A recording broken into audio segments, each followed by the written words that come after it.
falar sobre intimidade ainda é, para muitas pessoas, um território cercado de inseguranças, não é verdade? Cobranças e silêncios também. A forma como nos enxergamos impacta diretamente nas nossas relações, no nosso prazer e a maneira como nos conectamos com o outro.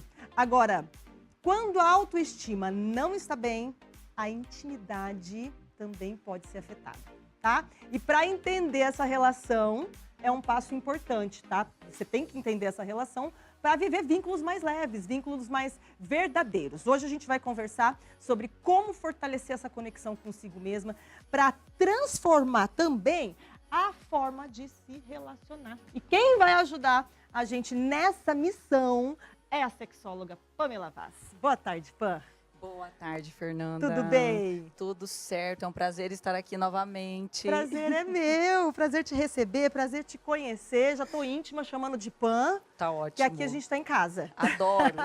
E você já participou várias vezes aqui também, sim, né? Sim, sim. E seja bem-vinda. Muito obrigada, muito obrigada. A gente já estava até combinando de fazer um happy hour depois eu e a Pam aqui. Né, Pam? Que eu falei que o pessoal daqui de Cascavel é muito receptivo, todo mundo muito simpático. Eu tô amando essa cidade.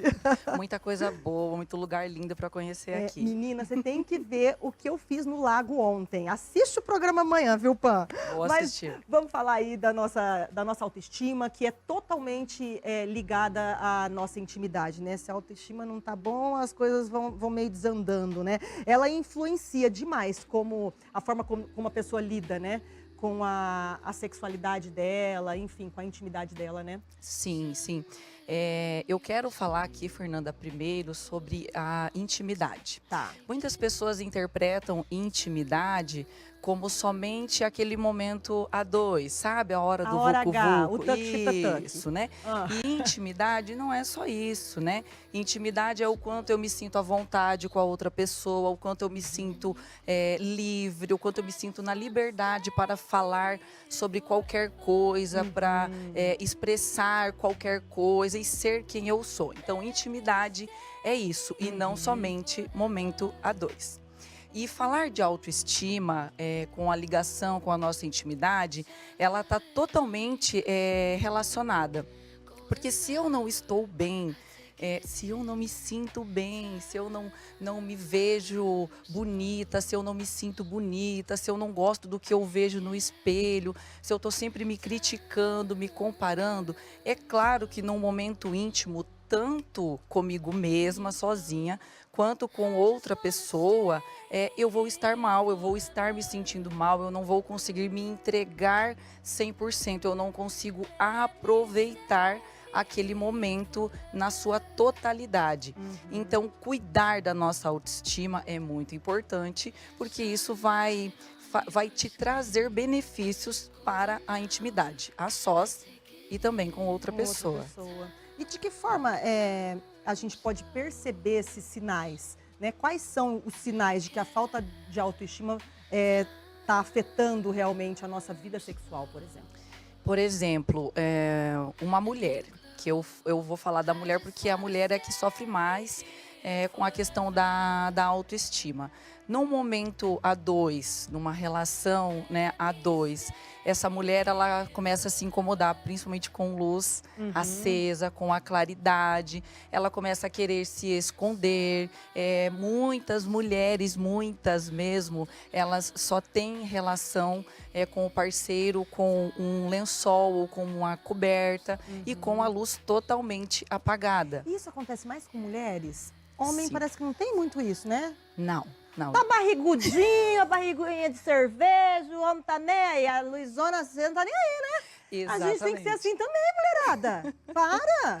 Como é que tem um ditado que fala que se você falar para uma mulher que ela tá barriguda, você ofendeu, acabou com ela.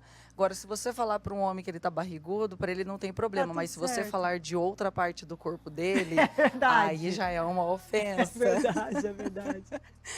Então, isso acontece sim, mais com as mulheres. Eu não vou falar que não acontece com o homem, porque senão a gente está generalizando. Sim. Mas do que eu atendo hoje, do que eu recebo na clínica, sim, 99,9% são as mulheres que tem mais esse receio, problemas com a autoestima, que tem vergonha, que é tímida, tem os problemas com o corpo, do que não gosta do que vê, do que tá, o jeito que tá, né? Então, aí leva isso para a intimidade, isso acaba prejudicando aquela conexão com o parceiro ou também com a parceira, né? Então, é preciso olhar para isso, porque acaba prejudicando não só no individual, mas num todo. Porque às vezes no trabalho também acaba prejudicando. Verdade, né? Mas é possível ter uma vida íntima, saudável, com autoestima lá embaixo? Sim e não. Tem algumas pessoas que elas, se eu for falar da relação a dois, momento íntimo a dois, tem algumas pessoas que elas não levam isso para esse momento. Elas têm um problema de autoestima relacionado à sociedade, o ambiente em que eu estou inserida. Mas quando é o momento a dois, essa pessoa ela consegue se entregar 100%. Porém, se eu for falar da maioria, sim, na maior parte das pessoas, na maioria das vezes, prejudica, né? E a pessoa não consegue estar saudável. Não, como eu falei, ela não consegue se entregar 100%.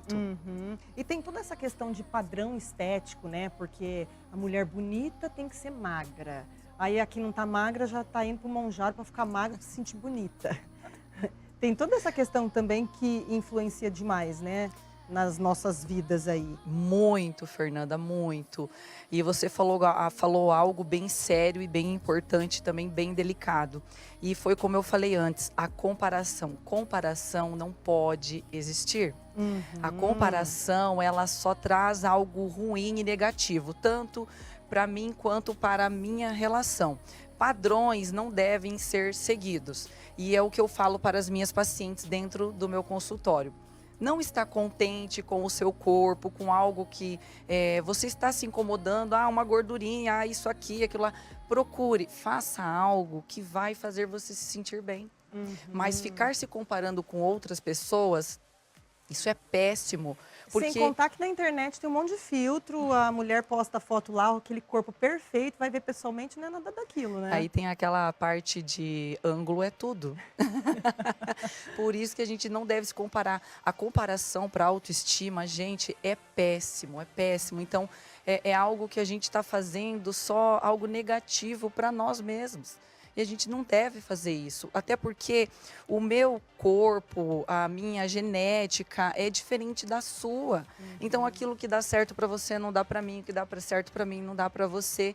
Então, comparação nunca. Eu sei que é difícil. Estou me comparando com alguém na internet, então para de seguir aquela pessoa. É verdade. Se está te trazendo algo negativo, para de seguir aquela pessoa. O nosso corpo, as marcas que a gente tem carregam histórias maravilhosas, né? Às vezes ali uma barriguinha, mas por quê? Porque carregou, né, uma vida, porque, né, teve a maior preciosidade da vida, que são os filhos, enfim.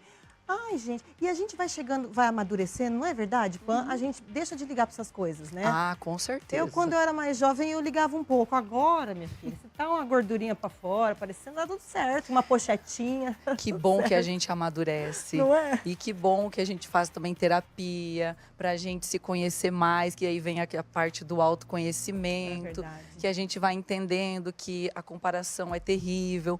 E eu sempre falo também para algumas pacientes que eu atendo que se você segue alguém, tem alguém que você acompanha, que você tem aquela pessoa como inspiração, como incentivo, como motivação, mas não como comparação da parte negativa.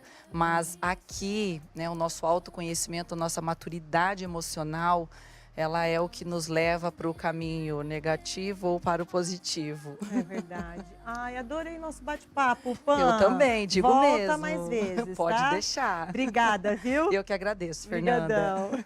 Meus amores, o intervalo é bem rapidinho. Daqui a pouquinho a gente volta. Ó,